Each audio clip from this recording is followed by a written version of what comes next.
When you're playing Chopin's Etude Opus 10 No. 8 with small hands, there are a few spots that present some difficulties. You're going to want to make sure that you time your rolls with the other hand. There are some spots that are different in different editions that give you notes that you're supposed to hold that are difficult to hold. So I want to show you a couple possibilities of leaving those out. And I want to also show you some fingering possibilities and some strategies that I hope will help you play this. In measure 5, you want to time that roll with the right hand, and I like to make sure that the high note goes on the downbeat. So that means I play the A in the right hand with the E in the left hand. And I think the best way to do this is to have an open hand and rotate up to the thumb. You could do it 5-1-2, but that feels scary. You can experiment and see if you like 5-3-1 or 5-2-1 or even 5-4-1. Sometimes we have to roll where he didn't tell us to roll, and if that's the case, make sure that you roll like you mean it.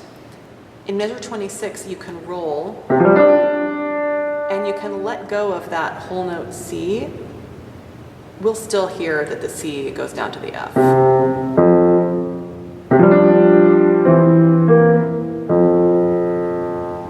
Another place that you might need to roll that he doesn't tell you to roll is the downbeat of measure 49. You might find that that one's easier to reach if you let your hands kind of go off the edge of the keyboard. So if I'm really out, all the way out here, I can let my pinky just grab the corner, and then it's easier to reach this B. But if you just need to roll it, you can roll it. Sometimes we just need to hold notes for shorter values than what's printed on the page. In measure 48, some editions have a D whole note and an A dotted half note. But actually Mikuli, who was Chopin's TA, has half notes for both the D and the A, which makes it much easier to play. In addition to letting go of long notes you can't hold, it's also important to let go of short notes after you play them. Let's look at the main figure in the right hand back at the beginning of the piece in measure 1. Coming down is often easier than going up.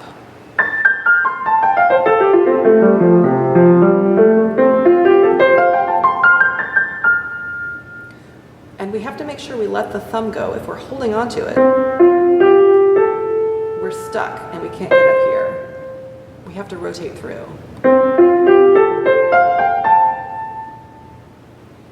It's helpful if you can keep the thumb supported while you're playing that main figure. If you collapse it, that makes you stuck too. But if you can keep a supported thumb while you rotate through, that works nicely. There are a couple of different ways that are really helpful to practice this. One is you can practice as chords, chords, chords, chords, but it's actually more helpful to practice in groups with shifting accents. So to show you what I mean by that, if you're playing this figure, you might do it in groups of 4, and then you might do it in groups of 3, which is a lot harder.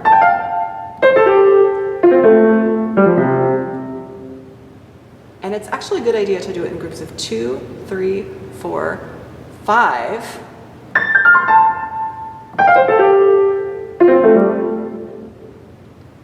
6, and 7. And I often find that if I'm playing something that's got big groups of 16th notes, if you do it every 2 for a while, every 3 for a while, every 4, every 5, every 6, and every 7, especially the 5 and the 7 are the ones that really make it feel comfortable and like it's secure and you can trust it. So Chopin actually wrote in the shifting accents, and that's one of the things that this piece, I think, is teaching us about how to practice. So if you look at measure 1, the accent is on the A's. And then in measure 3, it turns around so that it goes to the accent being on the F's. And then of course he's also having us go up and down.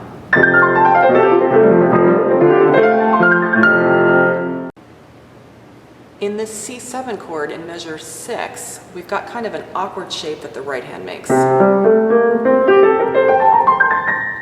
And it's really important that you let the right hand close. If you try to keep everything stretched out, see how I'm still holding the thumb there? I'm stuck and I can't get to the next place. But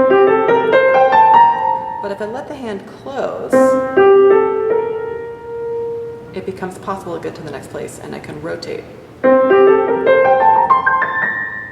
There are some other places where we have some strange positions. If you look at measure 46, you might decide that you want to slide that C sharp to the D with the thumb.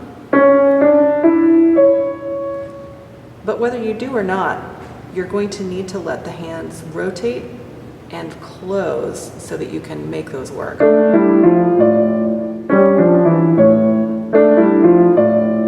And this is where a hand position I call the one-eared llama is really helpful. The one-eared llama is a hand position that might seem sort of strange, but can actually be really, really useful and helpful. So if you imagine that your hand and your arm are a llama, here's two-eared llama, hello, with this being the body, and this being the neck, and this being the head, ears, nose, mouth. The distance between the ear and the nose is actually really far, and if you let your hand close, it can help you find the shape that you need. So just to really show you the difference between what's possible with a flat hand stretching and what's possible with a one-eared llama, this is about as far as I can stretch my fourth finger and fifth finger apart. And it doesn't feel great, and it's not that far. So if I take this distance, and then I turn my other hand into a one-eared llama, look at how much farther I can reach between 5 and 4. And of course it's true in both hands. So the one-eared llama reminds us that we are three-dimensional creatures and that we're going to sometimes need strange hand positions that are not just your typical 1, 2, 3, 4, 5 position, but that you can find the comfortable position that will let you get to where you need to go. So the possibility of llama really lets the hand close. Instead of trying to play it with stiff fingers in a quote-unquote normal position, those notes are really far. But if I let llama let it close, then the ears just go right out to where they need to be.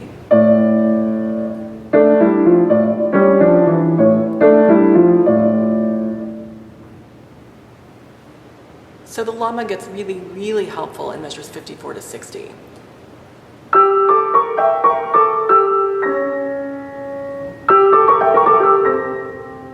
If I try to play it without llama, from the 4 to the 5 just feels like this impossible thing. But if I use llama, it works. And you'll notice it's not like I'm completely closing to the nose and the mouth all the time, but the possibility of llama can be a useful thing to remember.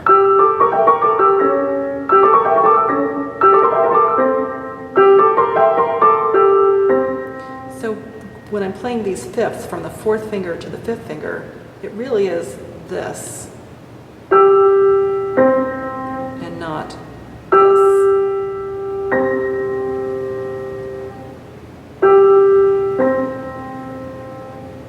In measures 81 and 82, you need to make sure you rotate and let the hand open and close. So you have a little rotation at the beginning of it, just this little tiny turning, and then a slightly bigger one, and then let the hand close, and then a tiny turning, slightly bigger one, tiny turning, here's a big one, but let the hand close, and then open. So those opening and closing and turnings give you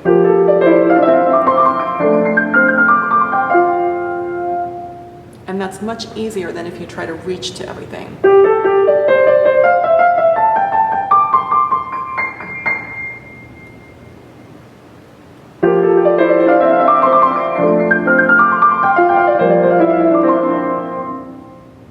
One other thing that makes measures 81 and 82, and actually the whole piece, much easier is if you make sure that your thumb is supported.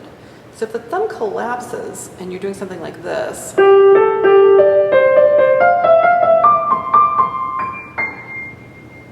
even if you're rotating, you're going to have a really hard time making everything move as fluidly and easily as you want it to.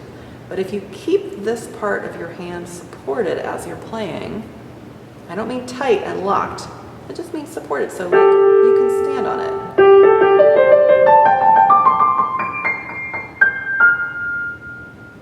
It's going to feel much better.